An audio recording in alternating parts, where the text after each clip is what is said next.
Hello everyone, welcome to my channel. आज हम पढ़ने वाले हैं क्लास 6 की हिस्ट्री चैप्टर नंबर 7 जिसका नाम है Ashoka the emperor who gave up war. Ashoka एक ऐसा राजा था जिसने युद्ध से सरेंडर कर दिया, जिसने ये निर्णय ले लिया कि वो कभी युद्ध करेगा ही नहीं। तो आइए इस चैप्टर में हम जानते हैं अशोका ने ऐसा क्यों किया।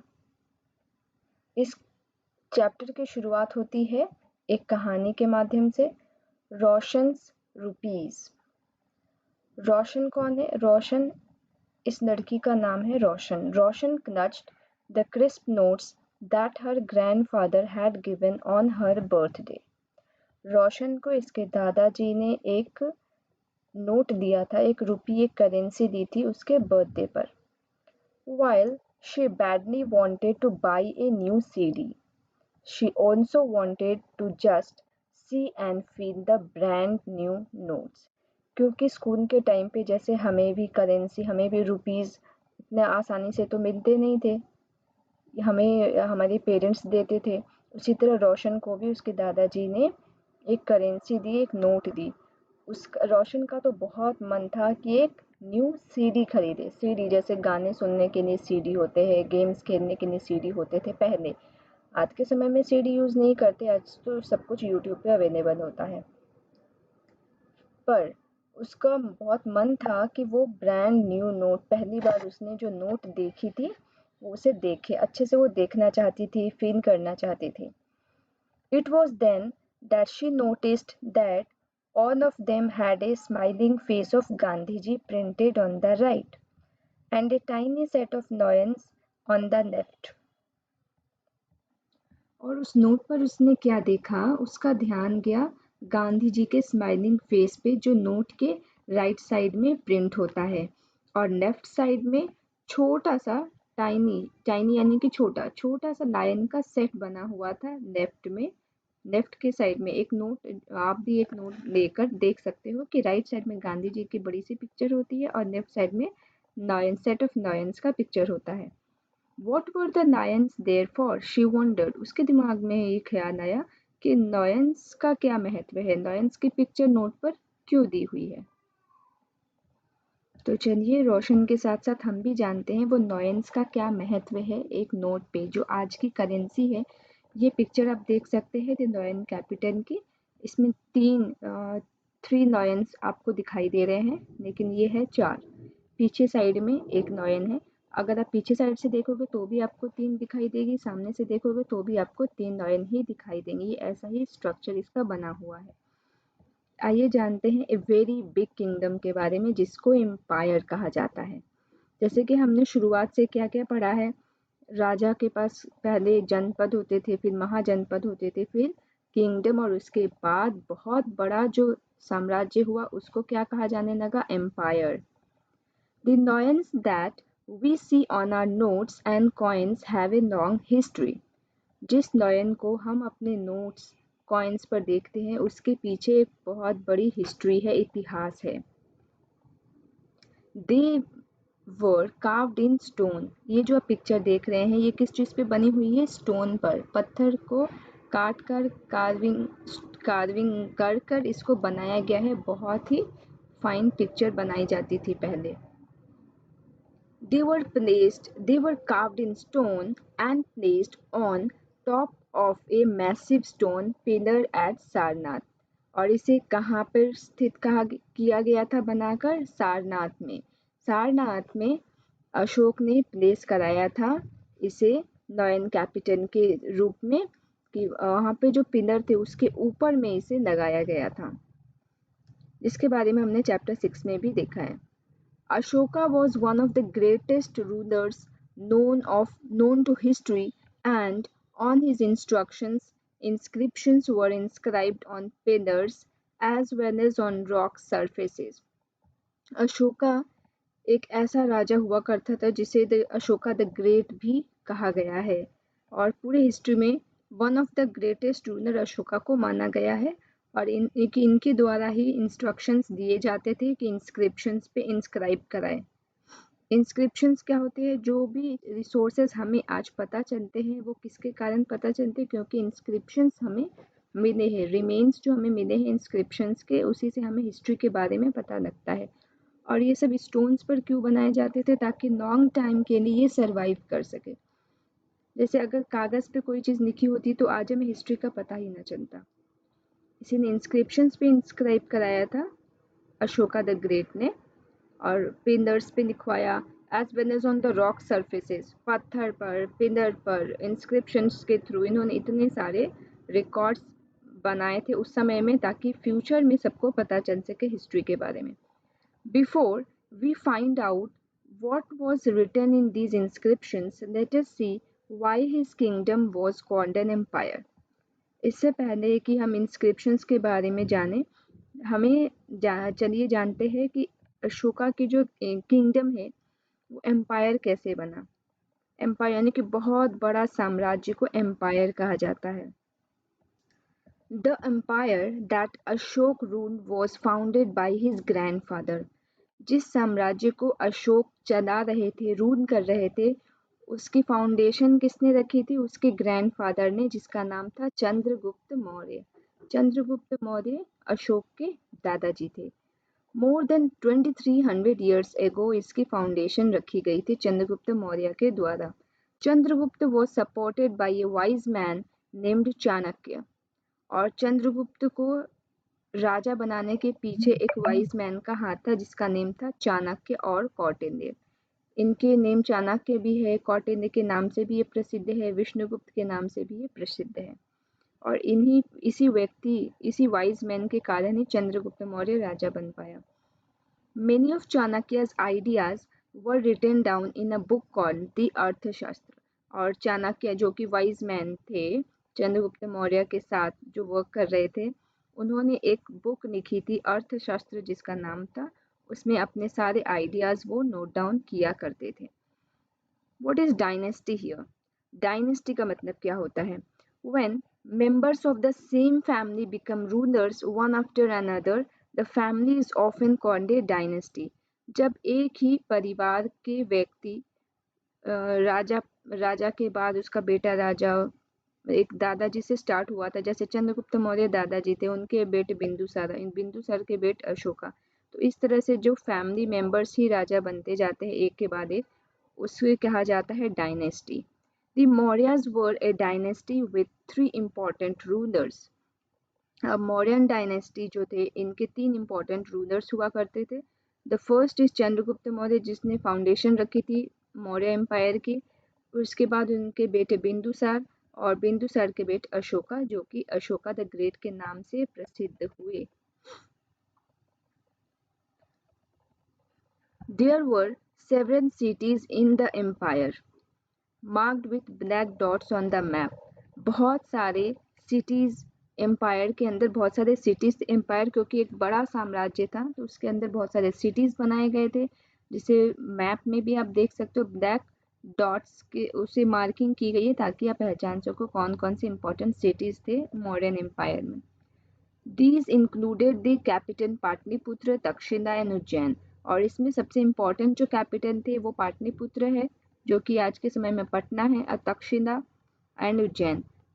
Takshashila was a gateway to the northwest including central Asia। Takshashila किस जगह पर लोकेटेड थे?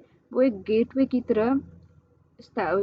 की तरह सब लगता था कि नॉर्थ वेस्ट जाने का वो रास्ता था, including central Asia, central Asia जहाँ बहुत ज़्यादा ट्रेडिंग की जाती थी, और नॉर्थ वेस्ट में वहाँ जाने का रास्ता तक्षशिला से होकर गुजरता था। While Ujjain lay on the route from north to south India. और उज्जैन किस रूट पर पड़ता था? नॉर्थ से साउथ जाने के रास्ते पे। इंडिया की जो नॉर्थ से साउथ जाने की जो डायरेक्शन है उधर उज्जैन पड़ता है। Merchants, officials and craft persons probably lived in these cities। और ये जो कैपिटल सिटीज थे ये तीनों पाटलिपुत्र, तक्षशिला और उज्जैन, मर्चेंट व्यापारी, ज़्यादातर व्यापारी, जो ट्रेडर्स थे, जो बिजनेसमैन थे, ऑफिशियल्स और जो कलाकार, जो क्राफ्ट पर्सन, वो इसी जगह पर रहा करते थे।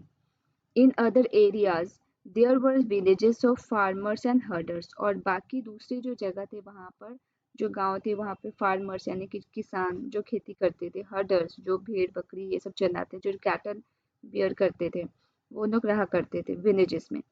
In some areas, such as central India, there were forests where people gathered forest produce and hunted animals for food.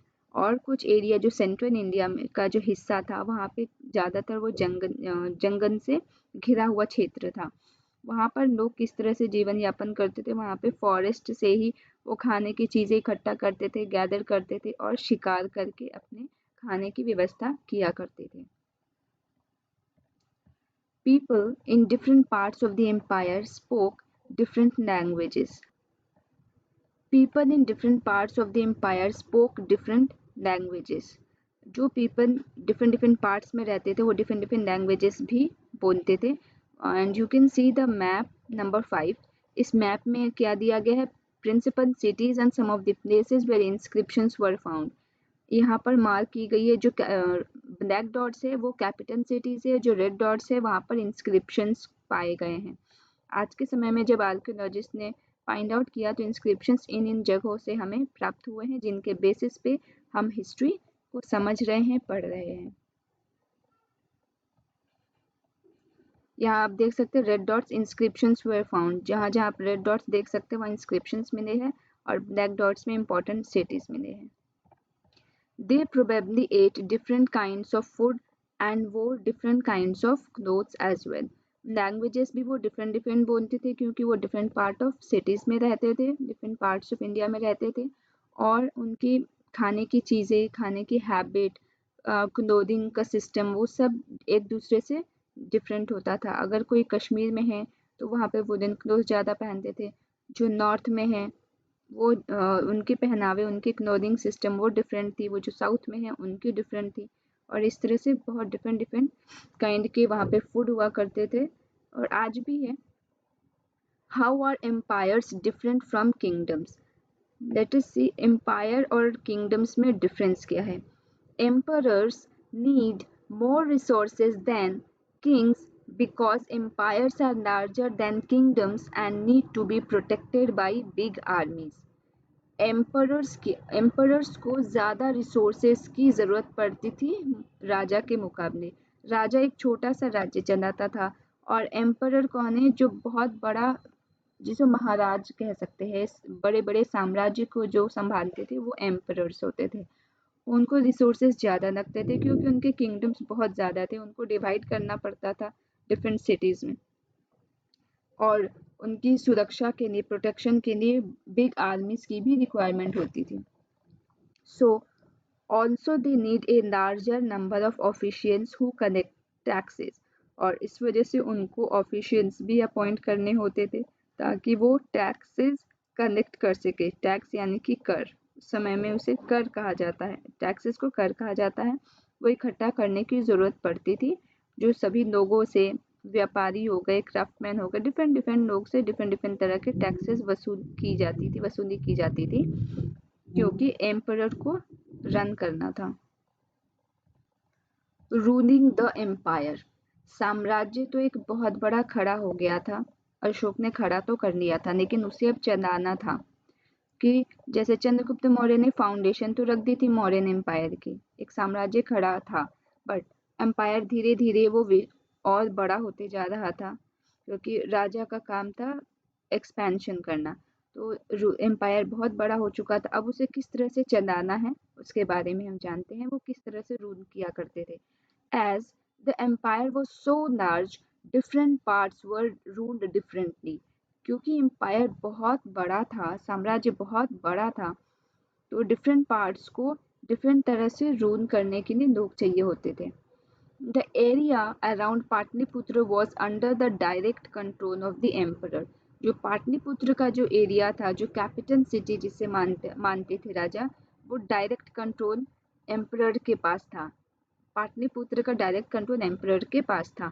This meant that officials were appointed to collect taxes from farmers, herders, craft person and traders who lived in villages and towns in the area। और officials को appoint किया जाता था कि वो tax collect करके ला सके किसानों से, हर्डर से जो चरवाहे होते हैं, क्राफ्ट पर्सन जो कलाकार होते थे, ट्रेडर्स जो व्यापारी होते थे, जो कि गांव शहरों में जहाँ रहते थे, टाउन्स में, वहाँ से वो कलेक्ट करके टैक्सेस ला सके। Officials also punished those who disobeyed the rulers orders.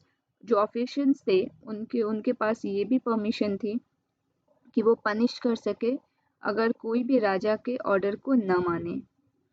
Many of these officials were given salaries और इन officials को salaries, regular salaries दी जाती थी। Messengers went to and fro and spies kept a watch on the officials। और इन officials पे नजर रखने के लिए भी जासूस रखे थे राजा ने। And of course, the emperor supervised them all with the help of members of the royal family and senior ministers। और इनको सुपरवाइज करने के लिए भी मेंबर्स, जो रॉयल फैमिली के जो मेंबर्स थे वो हेल्प करते थे, और सीनियर मिनिस्टर्स यानी कि महाराजा को जो एडवाइस करते थे उन्होंने रख रखे थे। सीनियर मिनिस्टर्स भी जो उन्हें एडवाइस कर सके, उनको सुपरवाइज कर सके एम्पायर को चलाने के लिए।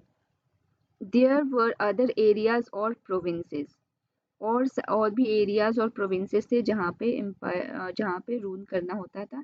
Each of these was ruled from provincial capital such as Takshashila और उज्जैन, और इनको रूल किया जाता था कहाँ से? तक्षशिला और उज्जैन। 3 कैपिटल थे, इम्पोर्टेंट 3 थे, पाटलिपुत्र, तक्षशिला और उज्जैन।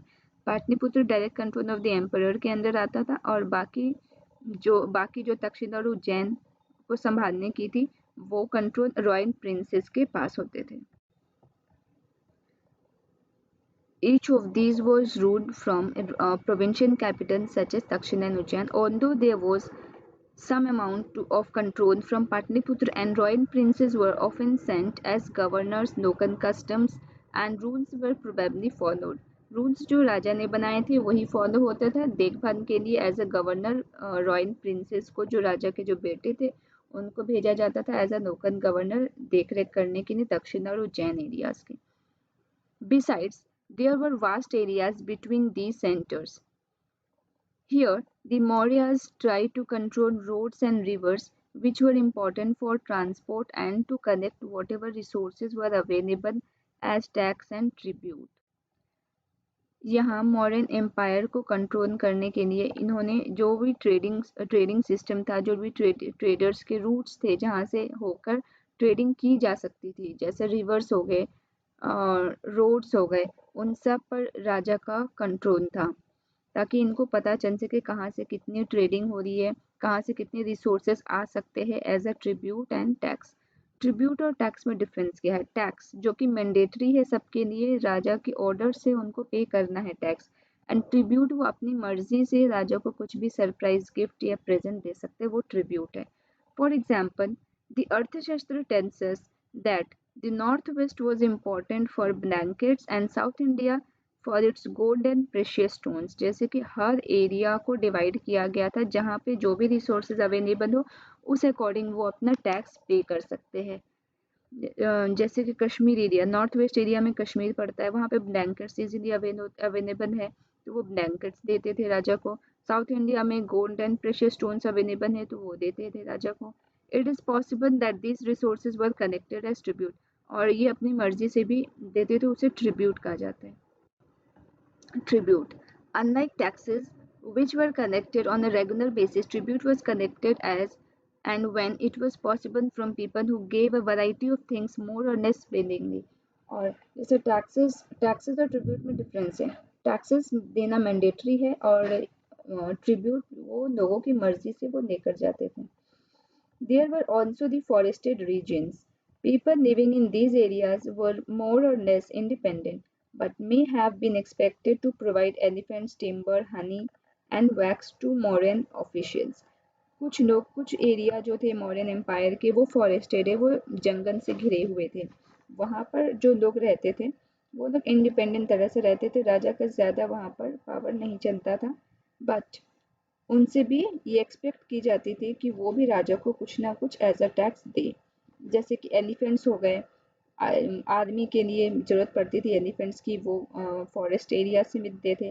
टिम्बर, हनी, वैक्स, ये सारे मौर्यन ऑफिशियल्स लेकर जाते थे। The emperor and the capital city.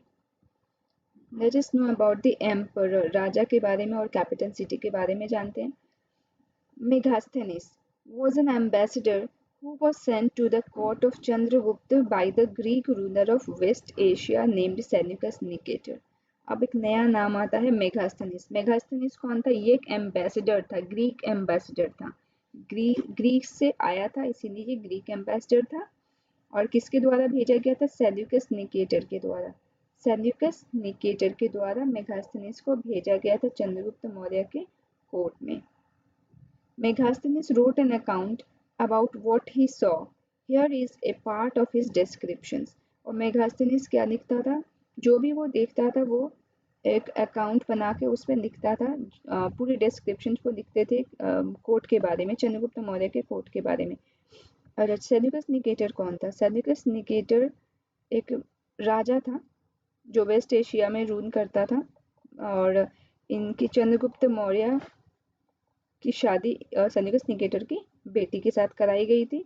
और देख रेख के लिए मेगास्थनीस को एज एन एम्बेसडर उन्होंने अपॉइंट कर दिया था चंद्रगुप्त मौर्य के कोर्ट में, ताकि दोनों के बीच में रिलेशंस अच्छे बने रहे और कोई किसी के ऊपर कोई भी मतलब किसी तरह का वॉर नहीं हो। और मेगास्थनीस ने चंद्रगुप्त मौर्य के कोर्ट के बारे में फिर लिखा। The occasions on which the emperor appears in public are celebrated with grand royal processions। और जिस दिन राजा पब्लिक के बीच में अपीयर होते थे वो बहुत ही ग्रैंड सेलिब्रेशन होता था, बहुत ही राजशाही अंदाज में वो सबके सामने आते थे, और जो रैली निकलती थी बहुत ही रॉयल होता था। He is carried in a golden palanquin, यानी कि पैलेंक्विन राजा जिसमें पालकी, जिसे पालकी बोल सकते हैं, एक पालकी जिसे चार तरफ से लोग कैरी करते हैं और राजा उसमें बैठकर लोगों के बीच में आते हैं।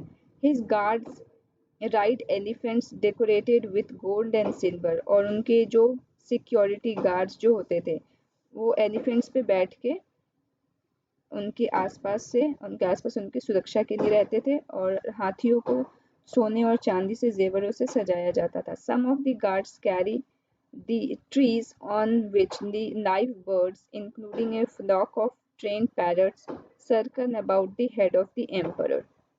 और कुछ गार्ड्स ऐसे होते थे जो छोटे छोटे ट्रीज को कैरी करते थे जिस पे लाइव बर्ड्स होते थे, कुछ ट्रेन बर्ड्स जैसे पैरट्स होते थे जो राजा की वाहवाही करते थे, और वो आस पास जो गार्ड्स थे वो राजा के आसपास रहते थे, लाइव बर्ड्स को लेकर, ट्रीज को लेकर रहते थे। इस तरह से कुछ दृश्य होता था जब राजा पब्लिक के बीच में आते थे। The king is normally surrounded by armed women. एक नई चीज है कि आर्म्ड विमेन भी उस समय में होती थी, और किंग को सराउंड करने के लिए आर्म्ड विमेन होती थी। He is afraid that someone may try to kill him. और राजा को हमेशा उसकी जान की परवाह होती थी कि कोई कहीं से भी उसके ऊपर हमला कर सकता है, उसे मारने की कोशिश कर सकता है, इसलिए आर्म्ड विमेन उनकी सुरक्षा के लिए तैनात की जाती थी। He has special servants to taste the food before he eats. और राजा जो भी खाना वो खाते थे, उनके खाने से पहले उनके जो सर्वेंट है, स्पेशल सर्वेंट थे, वो उस फूड को टेस्ट करते थे। He never sleeps in the same bedroom for 2 nights। और राजा कभी भी 2 रात से ज़्यादा एक सेम बेडरूम में नहीं सोते थे, नहीं गुजारते थे। And about Pataliputra he wrote, This is a large and beautiful city। और पाटलिपुत्र के बारे में जो मॉडर्न डे में आज पटना है उसके बारे में मेगास्थनीस ने अपने अकाउंट में लिखा है कि वो बहुत ही सुंदर और भव्य सिटी हुआ करती थी। It is surrounded by a massive wall यानी कि बड़े बड़े दीवार। फोर्टिफिकेशन की शुरुआत हो गई थी महाजनापदस के टाइम में ही, यानी कि किले बनवाने लगे थे ताकि वो बहुत अच्छे से प्रोटेक्शन दे सके अपने सभी लोगों को। राजमहल के चारों तरफ में किले बनाते थे, ऊंचे ऊंचे दीवार बनवाते थे। It has 570 towers and 64 gates. 570 towers, ऊंचे ऊंचे टावर्स बनवाए गए, और 64 गेट्स थे एक महल में। इतना बड़ा एम्पायर था। The houses of 2 or 3 stories are built of wood and mud brick। जो 2 से 3 तल्ले के जो घर थे वो लकड़ी के और मड के बने हुए होते थे। The Kings palace is also of would, जो राजा के जो महल थे वो भी वुड के ही बने हुए थे। And decorated with stone carvings, और उनको डेकोरेट किया जाता था पत्थरों से। It is surrounded with gardens and enclosures for keeping birds, और राजमहल था उसके चारों तरफ बाग बगीचे लगाए जाते थे जिसमें बर्ड्स हमेशा दिखते रहे। ग्रीनरी उनको बहुत ज़्यादा पसंद हुआ करती थी राजाओं को। Ashoka a unique ruler. Let's know why Ashoka was known as a unique ruler. Ashoka को यूनिक रूलर क्यों कहा गया? रूलर तो सब हुए, चंद्रगुप्त मौर्य भी रूलर हुए और भी बहुत सारे रूलर हुए, लेकिन अशोका को यूनिक रूलर क्यों कहा गया उसके बारे में हम जानेंगे। The most famous Mauryan ruler was Ashoka. Mauryan ruler 3 हुए, उनमें से सबसे फेमस अशोक हुए। He was the first ruler who tried to take his message to the people through inscriptions. ये वो पहले रूलर थे जिन्होंने अपने जो मैसेज है लोगों तक पहुंचाने के लिए इंस्क्रिप्शंस का यूज किया। Most of Ashoka's inscriptions were in Prakrit and were written in Brahmi script. और ज़्यादातर इनके जो लिखे गए इंस्क्रिप्शंस थे, इनके द्वारा जो बनाए गए थे वो प्राकृत लैंग्वेज में थे और ब्राह्मी स्क्रिप्ट में लिखे जाते थे, ताकि प्राकृत एक ऐसा लैंग्वेज था जो बहुत ही इजीली ऑर्डिनरी पीपल समझ सके। Ashoka's war in cunning. Ashoka के जो लाइफ में जो टर्निंग पॉइंट आया था वो कनिंग वॉर से ही आया था। अशोका के लाइफ में जो भी चेंजेस आए। Cunning is the ancient name of coastal Orissa. Cunning किस जगह पर लोकेटेड है? आज के समय में जो उड़ीसा में है वो कनिंग, पहले से कनिंग के नाम से जाना जाता था। Ashok fought a war to conquer Kalinga. Ashok ने एक युद्ध लड़ा कनिंग को जीतने के लिए, कनिंग पर भी अपना कब्जा स्थापित करने के लिए, कैप्चर करने के लिए इन्होंने एक युद्ध लड़ा। However, he was so horrified when he saw the violence and bloodshed that he decided not to fight any more wars. जब उसने कनिंग का वॉर स्टार्ट किया, बैटल स्टार्ट किया, उसने ये देखा इतना ज़्यादा उन्होंने वायलेंस देखा, इतने लोग मारे गए, इतने खून देखे, सभी लोगों के जाने चली गई। उस कनिंग के वॉर के समय उन्होंने डिसाइड किया अब वो कभी भी कोई युद्ध नहीं लड़ेंगे। युद्ध को उन्होंने कंप्लीटली खत्म करने का निर्णय ले लिया, कभी भी वो युद्ध नहीं लड़ेंगे। He is the only king in the history of the world who gave up conquest after winning a war. पूरे हिस्ट्री में ये ऐसे पहले रूलर थे, पहले किंग थे, पहले राजा थे जिन्होंने जिस राज्य को जीतने के बाद भी उसे छोड़ दिया। कनिंग पर इन्होंने जीत पा ली थी, फिर भी इन्होंने कनिंग को छोड़ दिया। अशोका's inscription describing the cunning war. Ashoka ने अपने कनिंग वॉर के डिस्क्रिप्शंस को भी अपने इंस्क्रिप्शन के द्वारा सबको बताने की कोशिश की। This is what Ashoka declared in one of his inscriptions. उन्होंने कनिंग वॉर के बारे में अपने एक इंस्क्रिप्शन में बताया। 8 years after becoming king, I conquered cunning. 8 साल सब राज्य करते करते इनको 8 साल हो चुके थे और इन्होंने कॉन्कर किया कनिंग पे। कनिंग पे इन्होंने जीत पा ली थी। About 1.5 lakh people were captured and more than 1 lakh of people were killed. 1.5 lakh से ज़्यादा लोगों पर इन्होंने कब्जा कर, जिन्होंने अपने कब्जे में ले लिया। 1 लाख लोग के लगभग मारे गए इस युद्ध में। This field me with sorrow, और इससे ये बहुत ही दुखी हो गए, इनका मन बहुत ही दुखी हुआ। Y? Whenever an independent land is conquered, lakhs of people die and many are taken prisoner. Brahmins and monks also die.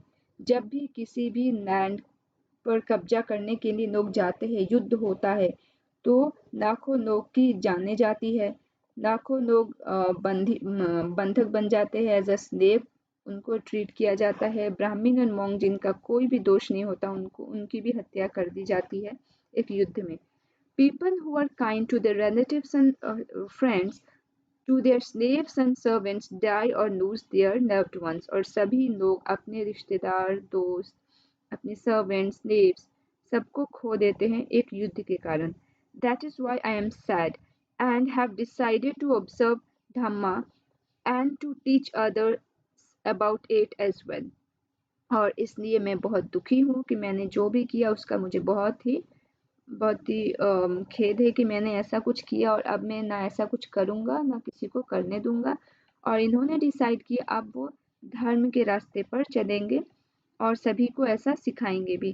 खुद भी जो करेंगे वो दूसरों को भी सिखाएंगे। I believe that winning people over through Dhamma is much better than conquering them through force. और उनका ये मानना था कि वो समझने लगे थे कि लोगों को अगर जीतना है तो धर्म से जीतो, धर्म के रास्ते पर उनको ज्ञान देकर जीतो, ना कि फोर्सफुली। जोर जबरदस्ती जीतने से अच्छा है कि धर्म के रास्ते पर लोगों को राह दिखाना और उनके दिलों पे राज करना। I am inscribing this message for the future. और इस मैसेज को मैं इंस्क्राइब इसीलिए करा रहा हूँ ताकि फ्यूचर में भी जो भी हमारे डायनेस्टी के लोग हो, so that my son, my grandson and me after me should not think about war. ताकि फ्यूचर में भी कोई भी, चाहे वो मेरा बेटा हो, पोता हो, कभी भी युद्ध के बारे में ना सोचे। Instead they should try to think about how to spread Dhamma. और वो युद्ध के बारे में न सोच के वो ये सोचे कि किस तरह से धर्म का प्रचार प्रसार किया जाए। How did Kalinga war bring about a change in Ashoka's attitude towards war. किस तरह से कलिंग में जो युद्ध किया गया था, जो आज के प्रेजेंट डे में उड़ीसा में है, उसने अशोका के लाइफ में बहुत बड़ा चेंज, बहुत बड़ा टर्निंग पॉइंट आ चुका था। धम्मा इज द प्रकृत word for the Sanskrit term धर्म। और धम्मा और धर्म एक ही है। प्रकृत में इसे धम्मा कहा जाता है, संस्कृत में धर्म कहा जाता है। What was Ashoka's Dhamma? Let us know Ashoka का धम्मा क्या है। धम्मा का मतलब धर्म है, ये तो हमें पता चल गया। संस्कृत में धर्म कहा जाता है और प्राकृत में धम्मा कहा जाता है, मीनिंग दोनों की सेम है। Ashoka's Dhamma did not involve worship of a god or performance of a sacrifice. Ashoka जिस धर्म को मानते थे, जिस धम्मा को मानते थे, उसमें वर्शिप इन्वॉल्व नहीं था। उसमें देवी देवताओं की पूजा अर्चना ये इन्वॉल्व नहीं थी और ना ही किसी तरह का सैक्रिफाइस यानी कि बलि बलि देना, जैसे लोग अभी भी आज भी परफॉर्म करते हैं कि बलि चढ़ा के अपने देवी देवता को खुश करने की कोशिश करते हैं। ये चीज़ अशोक नहीं मानते थे। He felt that just as a father tries to teach his children, he had a duty to instruct his subjects. और इनका ये मानना था जिस तरह से एक फादर अपने बच्चों को सही राह पे लाने के लिए उन्हें सिखाते हैं, समझाते हैं, उसी तरह इनका भी एक राजा होने के नाते इनका भी ड्यूटी है कि वो अपने प्रजा को सिखाए, समझाए, सही रास्ते पे सही मार्ग बतलाए। He was also inspired by the teachings of the Buddha। और ये बहुत ज़्यादा इंस्पायर हुए थे बुद्धा के टीचिंग से, जो कि हम चैप्टर नंबर 6 में पढ़ चुके हैं बुद्धा की टीचिंग्स क्या क्या हैं। There were a number of problems that troubled him. People in the empire followed different religions and this sometimes led to conflict।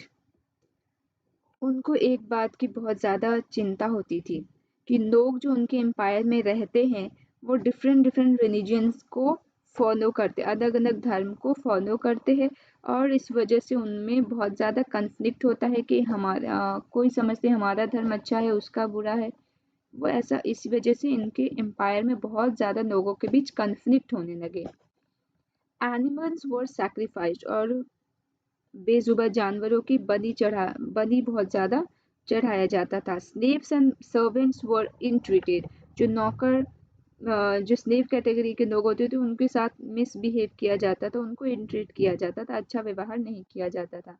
Besides there were quarrels in families and amongst neighbours. और लोगों में, families के बीच में, पड़ोसियों के बीच में बहुत ज़्यादा लड़ाई झगड़े होते थे।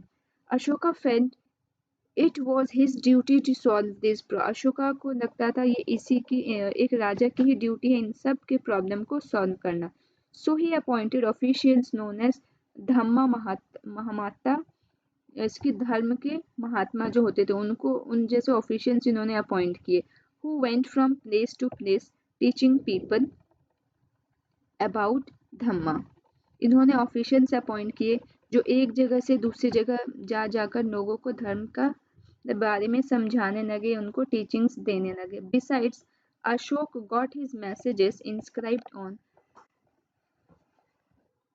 Besides, Ashok got his messages inscribed on rocks and pillars.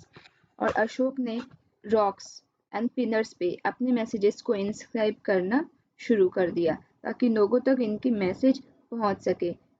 Instructing his officials to read his message to those who could not read it themselves।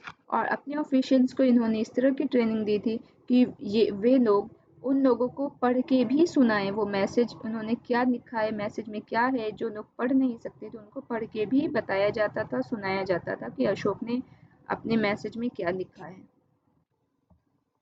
Ashok also sent messengers to spread ideas about Dhamma to other lands such as Syria, Egypt, Greece and Sri Lanka। Ashok ने अपने लोगों को, अपने messengers को India से बाहर भी भेजा अपने आइडियाज को स्प्रेड करने के लिए, जो धर्म के जो आइडियाज जो इनके थे, ताकि बाहर के लोग भी इनके बारे में जान सके। कौन कौन से देश में, जैसे Syria, Egypt, Greece and Sri Lanka तक इनके लोग गए हुए थे। He built roads, dug wells and built rest houses। इन्होंने बहुत सारे रास्ते बनवाए, कुएं बनवाए और रेस्ट हाउस है जहाँ पे विश्राम कर सके लोग। जब यात्रा में होते हैं तो लोग विश्राम करने के लिए भी कोई जगह होनी चाहिए, इसने रेस्ट हाउसेस भी बनवाए। Besides, he arranged for medical treatment both for human beings and animals. इन्होंने मेडिकल ट्रीटमेंट के लिए भी अरेंजमेंट किया, इंसानों के लिए, ह्यूमन बींग्स के लिए भी और जानवरों के लिए भी। इन सभी की वजह से इनको यूनिक रूलर कहा गया, अशोका द ग्रेट कहा गया। इनके कनिंग वॉर के बाद इनमें इतने ज़्यादा चेंजेस आ गए, इनमें ह्यूमैनिटी इतनी ज़्यादा आ चुकी थी कि एनिमल्स के लिए भी बहुत ज़्यादा सोचते थे। Ashoka's messages to his subjects. People perform a variety of rituals when they fall in, when their children get married, when children are born, or when they go on a journey। Ashok के inscription से हमें ये भी पता चलता है कि लोग उस समय में बहुत सारे रीति रिवाज फॉलो करते थे। जब कोई बीमार होता था, जब किसी की शादी होती थी, जब किसी का जन्म होता था और जब कोई यात्रा पर जाते थे दूर। These rituals are not useful। और अशोक का मानना था कि ये सारे रिचुअल्स, ये रीति रिवाज किसी काम के नहीं है। If instead people observe other practices, this would be more fruitful। What are these other practices? Ashok का मानना था लोगों को दूसरी चीज़ों पे ध्यान देना चाहिए, ना कि इन सब रीति रिवाज पर ध्यान देना चाहिए, वो ज़्यादा इनके लिए काम की बातें साबित होंगी। और अदर प्रैक्टिसेस से इनका क्या मानना था? These are being gentle with slaves and servants। Other practices का मतलब था कि लोगों के साथ अच्छा व्यवहार करना, जो स्लेव्स, जो सर्वेंट है उनके साथ अच्छा बिहेव करना। रिस्पेक्टिंग वंस एल्डर्स, अपने से एल्डर्स की हमेशा रिस्पेक्ट करना। Treating all creatures with compassion, और जितने भी जीव जंतु होते सबको कंपैशन के साथ उनको देखना, उनको ट्रीट करना, चाहे वो कितने भी छोटे जीव जंतु क्यों ना हो, दया भावना के साथ उनको देखना। Giving gifts to Brahmans and monks, और ब्राह्मण जो मॉन्क्स, जो साधु संत होते थे, उनको गिफ्ट्स देना, क्योंकि उनके लिए कोई रोजगार तो होता नहीं था, तो उनको जो गिफ्ट्स मिलते थे, जो फूड मिलते थे, उसी से उनका जीवन चलता था। It is both wrong to praise one's own religion और क्रिटिसाइज अनदर्स। और उनका ये मानना था कि अपने धर्म को ऊंचा बताना, अच्छा बताना, प्रेज करना और दूसरे को धर्म को क्रिटिसाइज करना, ये बहुत ही गलत बातें हैं। Each one should respect the others religion. हर एक व्यक्ति को दूसरे के रिलीजन की भी रिस्पेक्ट करनी चाहिए। If one praises one's own religion while criticising others, one is actually doing greater harm to one's own religion. अगर कोई अपने रिलीजन को बड़ा बताकर दूसरे के रिलीजन को क्रिटिसाइज करे, ये अपने रिलीजन के साथ ही वो अन्याय कर रहा है, गलत कर रहा है, क्योंकि हर धर्म में यही सिखाया जाता है कि सबको इक्वल ट्रीट करना चाहिए, किसी के साथ मिसबिहेव नहीं करना चाहिए। Therefore, one should try to understand the main ideas of another's religion and respect it। और इस तरह से हर किसी को एक दूसरे के रिलीजन के महत्व को समझना चाहिए और रिस्पेक्ट करना चाहिए। Pandit Jawaharlal Nehru, the first Prime Minister of India, wrote his edicts. Instructions still speak to us in a language we can understand and we can still learn much from them. यहाँ तक कि इसकी acceptance Pandit Jawaharlal Nehru ने भी बताई थी कि इनके द्वारा लिखी गई चीज़ें बहुत ही सही है। Identify the parts of Ashoka's message that you think are relevant today. ये आप देख सकते हैं, ये अर्ली ब्राह्मी में इस तरह से पहला अल्फ़ाबेट ऐसा लिखा जाता था, देवनागरी में ऐसे, बंगाली में ऐसे, मलयालम में ऐसे, तमिल में ऐसे जो अल्फ़ाबेट्स यूज़ किए जाते थे।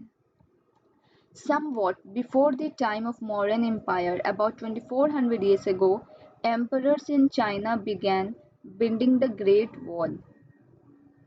A modern empire 2400 years ago की बात है कि emperors in China, जो चाइना के जो रूलर्स थे, उन्होंने स्टार्ट कर दिया था ग्रेट वॉल को बनाना। जो ग्रेट वॉल ऑफ चाइना आज हम देख रहे हैं वो 2400 ईयर्स एगो ही उसके बनने की शुरुआत हो चुकी थी। It was meant to protect the northern frontier of the people, frontier of the empire from pastoral people. और इसके बनाने के पीछे रीज़न ये बताया गया था कि अपनी सुरक्षा के लिए, नॉर्दर्न फ्रंटियर से अपनी सुरक्षा के लिए उन्होंने बनवाया था, ताकि लोग जो चरवाहे होते थे, वो पेस्टोरन पीपल होते थे, वो चरते चरते हमारे एम्पायर में ना आ जाए। Additions to the wall were made over a period of 2000 years ago. 2400 years ago इसके बनने की शुरुआत हुई थी और 2000 years ago इसके और एडिशन, यानी कि जो दीवार है इनको और ऊंचा कर दिया गया था। Because the frontiers of the empire kept shifting, क्योंकि जो लोग पेस्टोरन पीपल जो हर्डर्स होते थे वो शिफ्ट करते रहते थे एक जगह से दूसरी जगह। अब वो इस जगह पर ना आ जाए इसलिए वॉल्स को ऊंचा किया गया। The wall is about 6400 kilometre long. Wall की लंबाई कितनी है? 6400 kilometres. And is made of stone and brick. इसे ईंट और पत्थरों से बनाया गया। And is made of stone and brick with a road along the top, और इसके ऊपर में रास्ते भी बनाए गए हैं। 7,000 people worked to build the wall. बहुत हजारों लोगों ने मिलकर इस वॉल को तैयार किया। There are watch towers all along at distances of about 100 to 200 meter. Watch towers कितने मीटर्स के? 100 से 200 मीटर्स के हैं। आज का हिस्ट्री का चैप्टर नंबर 7 यहीं समाप्त होता है।